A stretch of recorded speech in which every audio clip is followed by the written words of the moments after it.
Hi, it's me, Pat Stewart, at Goats 101, class number 5, and class number 6, and we're going to talk about housing today.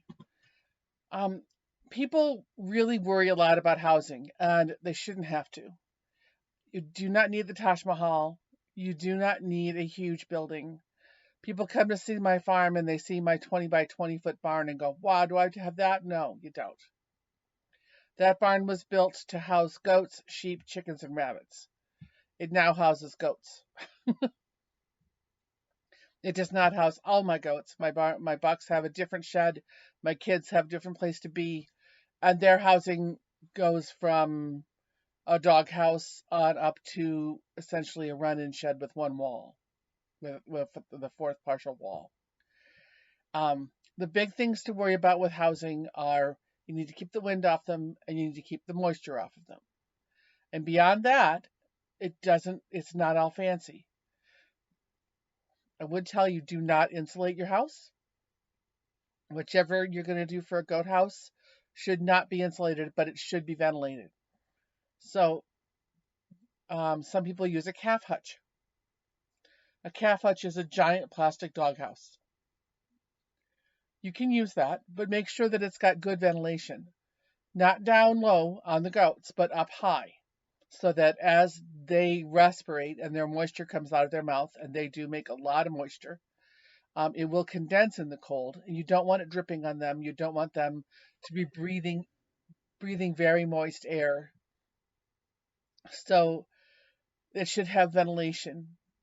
My calf hutch that I picked up actually has a variable vent at the back, and it also has a side window for access to buckets. I leave that window open all the time, even except in the winter, the worst part of the winter. But once we get past the really bad snows, I open that up. Um, Housing can be made out of wood, it can be made out of metal, it can be made out of plastic. Um, if you make it out of metal, please make sure that it's not going to cook them, because um, aluminum will create a very hot shed. So you definitely want to make sure that they have a shady area outside of that house.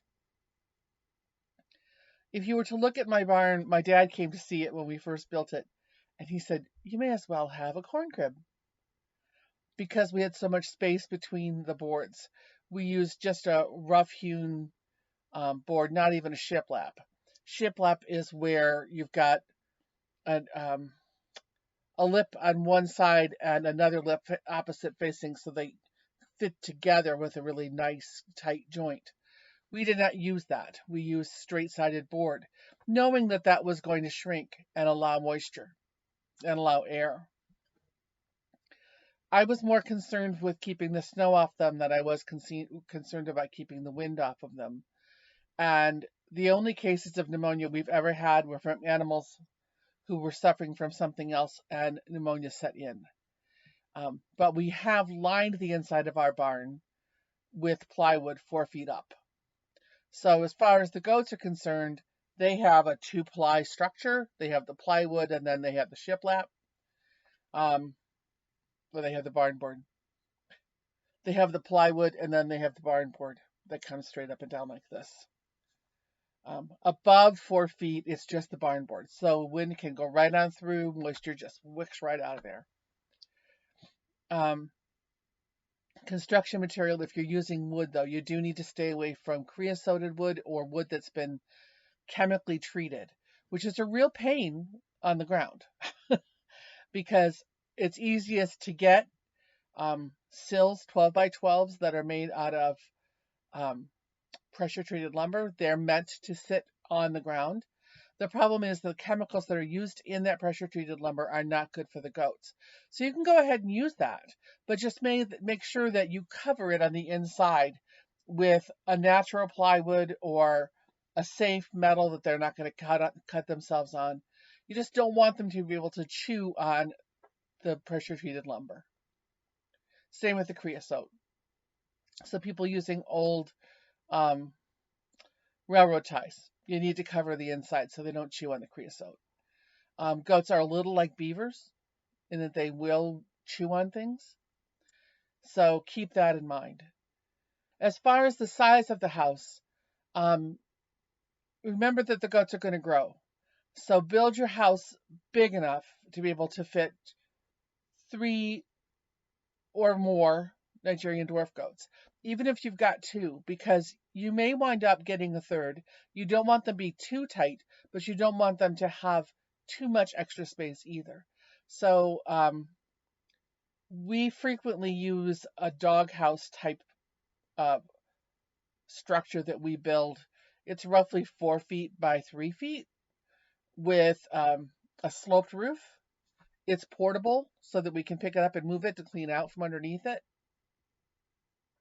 You can build something like that with pallets and face either the inside or the outside so that they don't get their heads stuck in between the pallets boards. But one thing you have to watch out for is that you pull all the nails and any screws that might be sticking out, because they will scratch themselves and you don't want to have to deal with tetanus. It's not a lot of fun. So if you're repurposing boards, make sure that you pull all the nails and pull or sink all of the screws. When you're building, use a magnet to pick up any drop nails or screws or staples so that they don't get those things embedded into their feet. When you're looking at how do you use the house, do you keep the goats in there all the time? No, there's no reason to. My goats are locked in when there are storms. They're not locked in at any other time. I do have a livestock guardian who lives there to keep predators out, but I've never had a predator except a fisher try to get in, and he wasn't after my goats, he was after my chickens. Um, if you've got a really bad snowstorm or really bad, like a hurricane or something like that, if your housing is secure, then locking them in makes sense. If your housing is not secure, if your housing is going to blow away, don't lock them in, because then they have no way to go if it's scared. You need to give them the option. In a snowstorm, they're not going to go out anyway, so just lock them in. As far as the insulation goes, as I said, I wouldn't bother. Even if you live in the coldest area, even if you live in Alaska, just use added wood. Don't use something that's going to make it too airtight. You do want that air ventilation. Um, there are commercial dairies that use metal barns, and they do insulate because they don't want their milk to freeze. They want to optimize conditions for the goats. Um, every dairy I've ever heard of that's done that has had pneumonia in the herd. So if you want to use metal, go ahead and use metal, but make sure that there's room for the air to move around. Metal does condense really well. The moisture gets on there and freezes and then thaws and drips on the goats, and then they get sick. So you can use a little dog house. We've had families of 3. I actually have a picture of about 7 wethers all living in one little dog house. They had other houses, they just all wanted to be in that one. You can build pallet sheds. You can use igloos. Although if you're using an igloo or you're using an inexpensive plastic doghouse, make sure that you drill some holes near the top, not on the top, but near the side, on the side wall near the top, so air can ventilate out for the same reasons as before. Those are very tight little buildings. They do a really nice job of keeping the snow out, but they cook in the summer. So make sure that you've got a loafing area, an area that's got some shade or got some sun so they can lay down in a clean space. They will climb on it. They will climb on no matter what you build. I have seen goats climb on 40-foot tall barns. So it's best to just give them a planned play area where they can climb.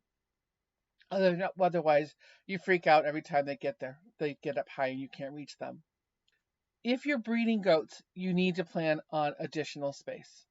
You should also plan on an isolation area.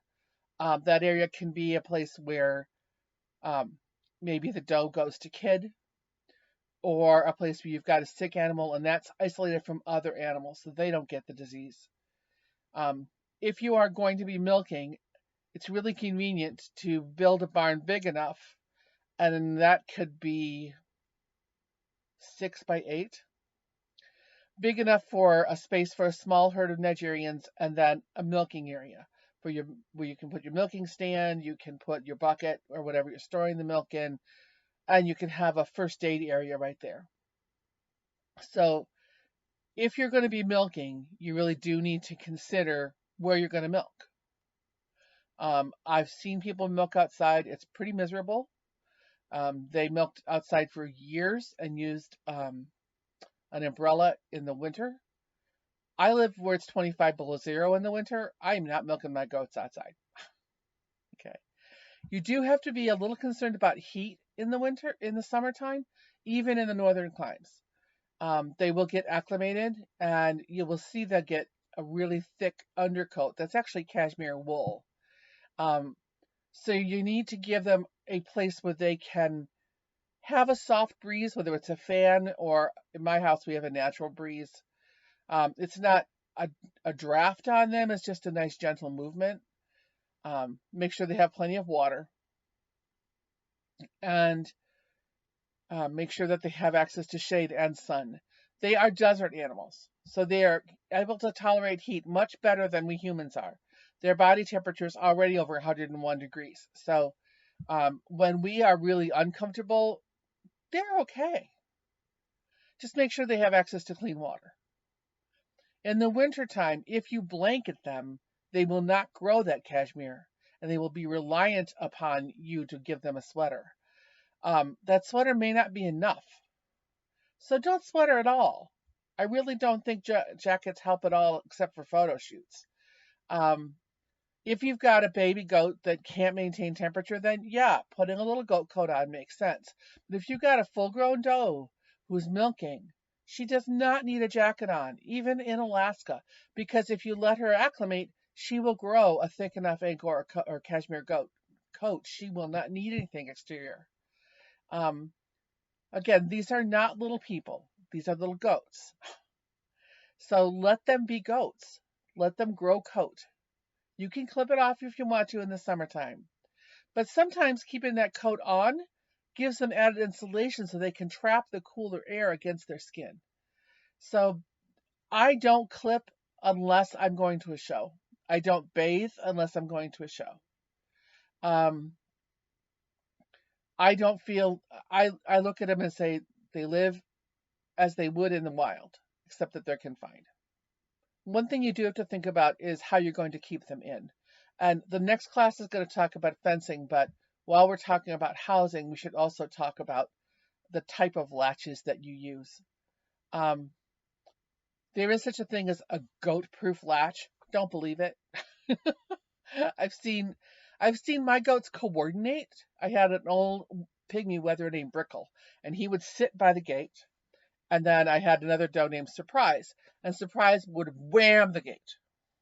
And when she would wham the gate, she could hear the latch of the goat-proof latch bounce up.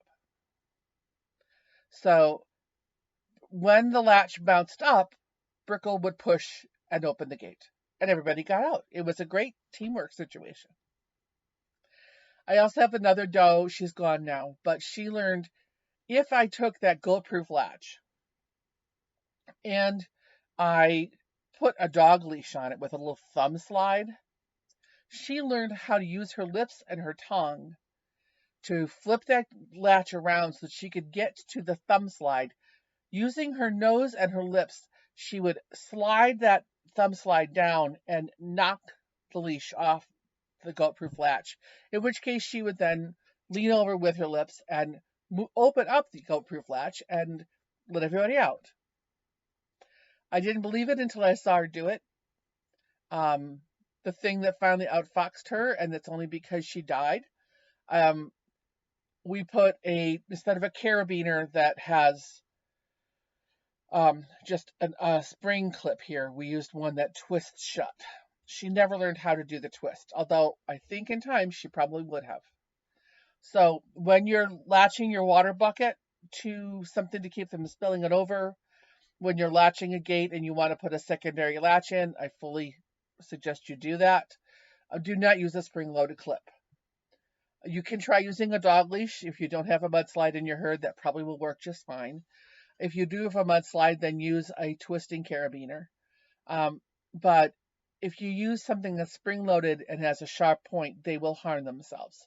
They will. There's many stories every year of somebody who got a carabiner hooked through their cheek. So I avoid carabiners like that all the time. They're cheap, they're pretty, they're aluminum, they're sharp. So don't do it. You should have your feed in a place that's lockable, not necessarily with a key, but something that they can't easily open up. Um, I use a regular door but it doesn't have a doorknob. So if I'm going to close it, I for a long time just used a bungee cord around a hook. They eventually ate through the bungee cord. So now I have a very small hook and eye that if they wanted to get to it, they can. They have not successfully gotten to it. They have 2 other doors with really stable horse-proof latches, which are very heavy, not easy to lift. Those are great for stall doors, but because they can't access them from the inside, because the gates are sturdy enough, those have held them from getting to the grain room. If they got to the grain room, they would just use their noses and knock that hook right out of that eye and then get right in. So that's it for housing. It's really pretty simple. If you've got an old horse stall that you want to repurpose, that's usually pretty good for about, if you've got like a 12 by 12 foot stall, that's usually good for about 4 Nigerian dwarf goats. It would be good for 2 full-size goats, but 4 to 6 Nigerians, depending upon the size. And you can actually, there are things called standing stalls, which are roughly 5 feet wide. That's where the horses don't usually lie down, they just stand up. Put a door on the end of one of those, and that's good for 4 to 5. If you've got a 14 by 14 draft stall, you could probably put 10 does in there, as long as they've got to run in to go outside and exercise. So all of these housings that I'm talking about assume that you are going to have them inside an enclosure of some kind, so they can come and go at will. I do not recommend free ranging. I do not recommend bringing them into your house. I do not recommend putting them on your porch. They will get destructive when they get bored. They can be potty trained, but they don't want to be. They are goats, not people. So give them a house of their own. They can share a facility with sheep. My goats ate all the wool off my sheep, which is why I no longer have sheep. You can keep goats with chickens. Chickens are prone to getting mites, so make sure that chickens have access to diatomaceous earth for dust baths. But if you start to see the goats stomp their feet, really like they're almost angry, that's a sign that they're being tickled by the mites from the chickens. The mice and the chickens will not bite the goats, but it will tickle them like crazy. So that's the problem with co-housing goats and chickens together. The other problem is that goat food is primarily alfalfa and grass, and chicken feed is primarily corn. Corn is very hot. It has a lot of calories. It has a lot of sugar. If they will love it, it tastes wonderful to them, but it will make them have a sour stomach and get bloat, which we'll talk about in a subsequent class. But if you want to keep your goats healthy, do not let them have access to chicken feed, especially if the chicken feed is medicated, because the medicine in that food is not good for goats. All right. So that's the ins and outs of goat housing. It's really pretty simple. It's just a lot of common sense. And then when you've got it built, stop and look around and look up. Are there nails protruding from the roof? Goats like to rear up. If they're going to rear up, are they going to hit their head on the ceiling? Because if they do, they're going to get scratched. So if you're using roofing nails on the roof, then you need to put an interior liner of some sort. I wouldn't bother with insulation, but maybe a solid board. You just don't want them to be able to scratch themselves on protruding nails. So think about that. Either make your ceilings high enough that they can't hit it, or drive them through and drive the nails over so that they can't scratch themselves. All right.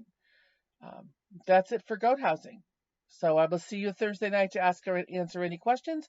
And next week we talk about fencing. Okay. So thank you very much for coming and stay well.